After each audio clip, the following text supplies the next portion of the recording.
Welcome back to another episode of Path 7. Try this a little bit better. Welcome back to another episode of Path 7. Path 7 is a compilation or a story of me already being an artist, also using my artistry to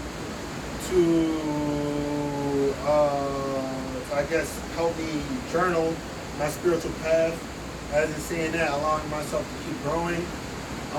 It's just one of my being used ways to get my energy out.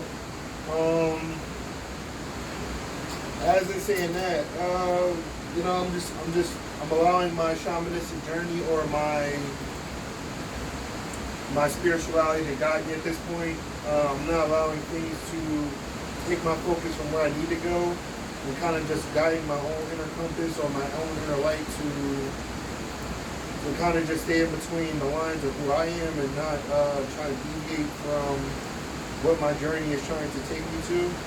So also being the person who steers his own boat, you know.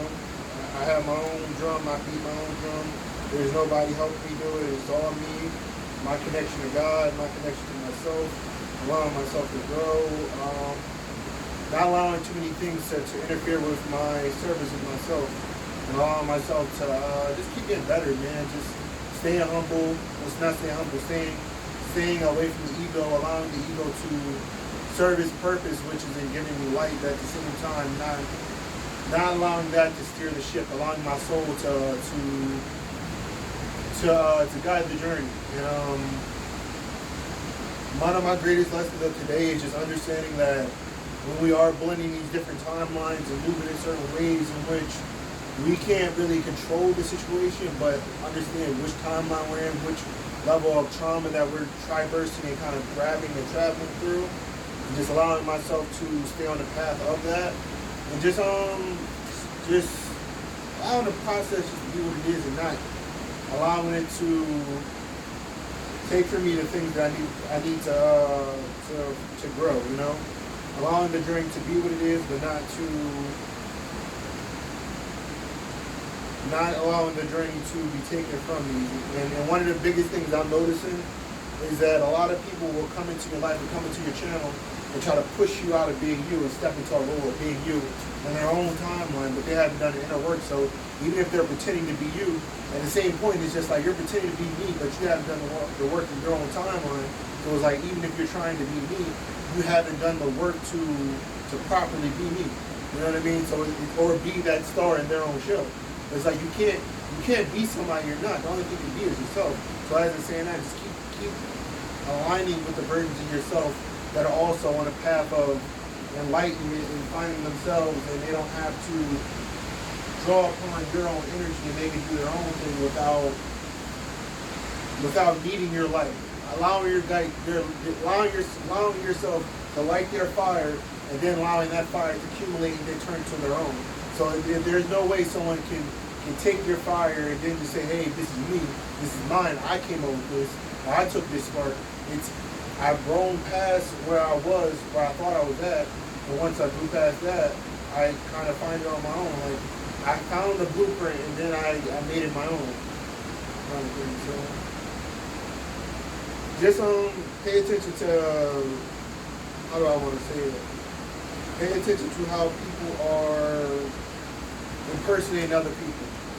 As in saying that, I don't mean like when you're channeling somebody else's energy or when you're in somebody else's spirit. I mean when somebody's like literally like, you can see somebody projecting off someone else. If that makes sense.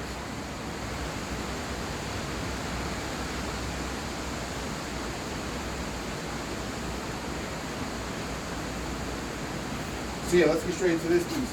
I literally just did it. I spray painted it with this blue that you see here. And after the blue, I went in with the red. Then the new colors I have for this new in-between story that I'm creating right now is this yellow, a white, and a green. So because the palette wasn't too strong, I didn't want to overpower what I had going on. So instead of doing what I thought I was going to do, which was create something which was going to be a face and teeth and the whole thing, I just kept it where it was because I didn't want to. I probably will still do that, but I didn't want it to be like a menacing eye here, a face here. Like it's getting repetitive. It's almost like you paint the same thing without kind of not growing upon it, but you're allowing. Like you're not switching it up. And as I'm saying that, it makes you look like you're not inspired.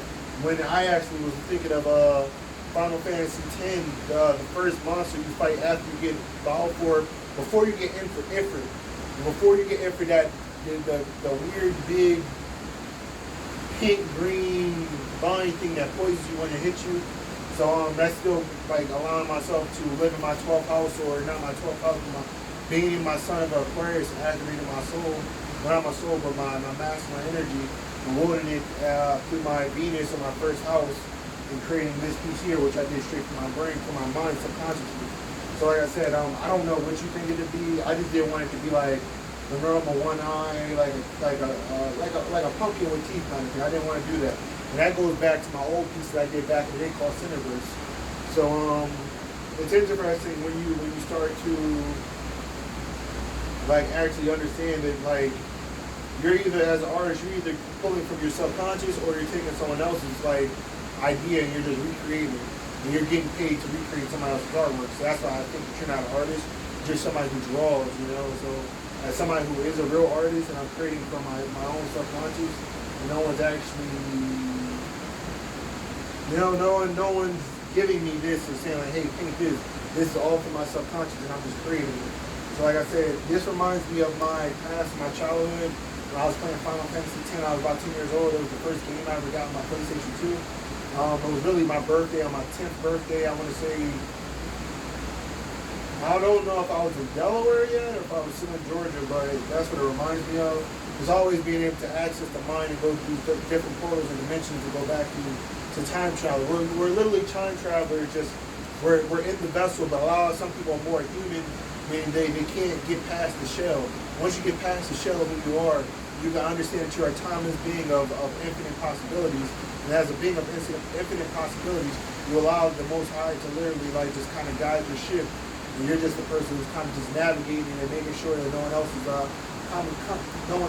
coming along and kind of dictating for you.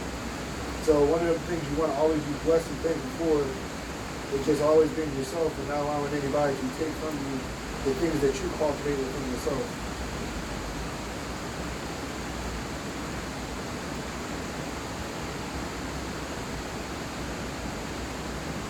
So yeah, man, I'm just very fortunate, man. Just thankful because at the end of the day, God gives me the abilities to make this thing happen. Like of course, I'm a God upon itself, but I'm still from a source. Like you know what I mean? Like God is the sun, I am the plant that gets the nutrients from the Most High, and I give it back through giving people this same knowledge that I'm giving to the world. So you have to always remember that we are beings that are gods in itself, that can literally create life within creating thoughts.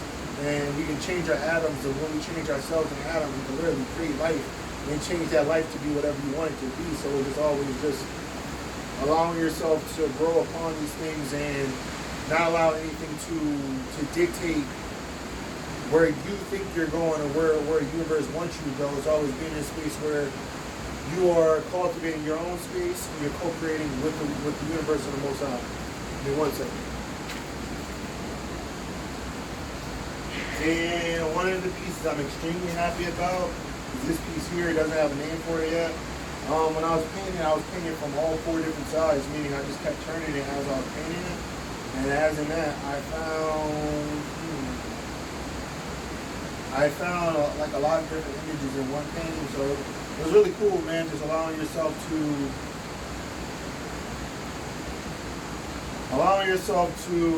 how can I say, just kind of be in the backseat. And it reminds me of one of my pieces when I was going through a different kind of place in my life, when I was going through my transformation.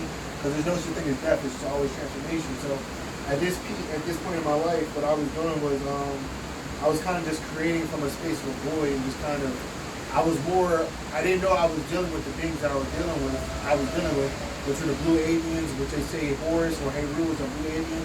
I think he's just one of the humans that back in the day, like, activated the Godhead and saying that, how you say the pride flag goes red down to purple, red is his crown, so it means his animalistic head or his instincts are more taken over than his intuition.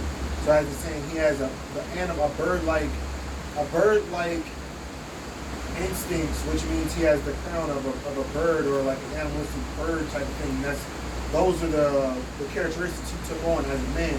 Meaning, I guess someone who kind of flew above the consciousness of most people on Earth, or most people during that time period. I had a piece back in the day, it's on my Instagram, called Avian or Blue Avian. It was when I was staying with my cousin for a little bit. And one of the times where I was being ethically attacked at a high level, and I just had to just read and I had to keep doing things just to, because I knew I still had my archangel or my higher vibrational 5th dimension or 12th dimensional self that was still protecting me. But I had to learn how to navigate that body in the 3D and be able to like kind of still be able to work and do normal things while being someone who is interacting with these things of higher levels of consciousness. So it's one of those things where you know where you're at, and you're not really allowing the 3D reality to take upon what you know is going on and allowing it to confuse you or distract you from where you want to go. Right now, the sun is in Cancer. One of the things I'm noticing once the sun goes into like feminine signs, I get a little stagnant. I don't want to work out as much. I don't want to do as much. Meaning that something is taking over me. Not something taking over me. It's just I'm going more into like the moon or darker aspects of the sign instead of being the sun sign of it, which is somebody who has a sincere heart and just pouring and pouring and pouring. So that's one of the things that I have to realize and I have to like work with, because if not, I'm going to be taken upon like feminine aspects. And I mean, it's a feminine sign. When the sun is in a feminine sign, you have to understand that that's the entire consciousness of the planet that is going through a feminine personality, a feminine inspection of looking within and really like cleansing out the heart. And that's why like I'm not really hitting the gym as much, but I'm still making sure I'm getting out of nature, I'm doing all the things I need to do. Because usually when we go through periods like this is one of those times where most people get to that aspect of they feel like they're starting over. Every day you're starting over. Every day you're climbing a mountain.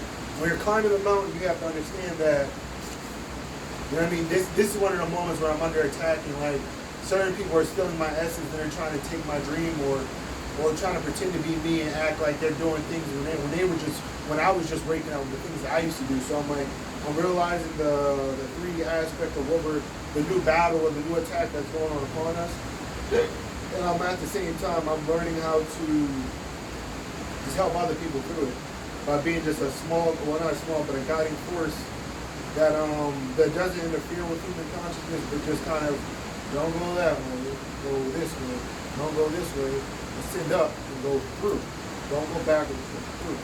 So it's one of those things where you gotta catch it. You know what I mean? You gotta understand how this thing works, and you just gotta be able to navigate it. That's it. Because it's not like no one knows what we're going through. We're going through the same thing we're always going through. Just most people are just like, most people aren't embodying it, they're running from it.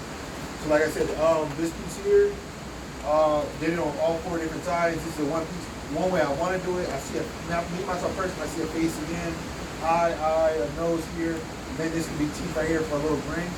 Also, what I was seeing on this piece was like a squid body kind of thing. Like, I don't know, I'm pretty funny. Like, well, I like to think that I'm funny. They're just different. You know what I mean? It's always being different from the crowd. But another way you can see it here. And same thing. I spray painted it first. That blue and red, blue, violet, whatever you want to call it. These 2 colors here. I spray painted it. Then from there, I kind of just color in as I go, as I progress. Another way to look at it. This way here.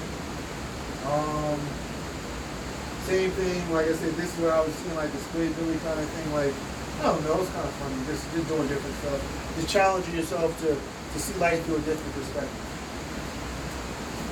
One more way, or rocket, you know, whatever you want to call it, but all the different ways that I was painting and going as I was progressing through the piece. Just interesting, you know, just allowing yourself just to see things from different perspectives. But when I showcase it, this is the way I will showcase it. And just having fun, man. Allowing life to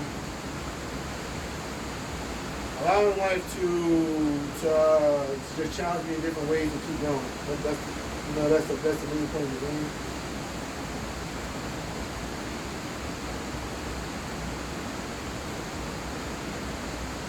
One of the things I'm working on more is just protecting my solar plexus, because if I can control my solar plexus, that means I can make decisions from a place of power and not from a place of like sensual emotions, which most people in my culture, is not to say that we want to be this way, but we're programmed by entities that we don't know that create this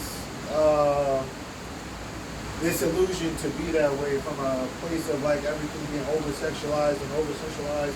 It is one of the things where you have to just always be aware of the energy that you're in at the moment, and just allowing yourself to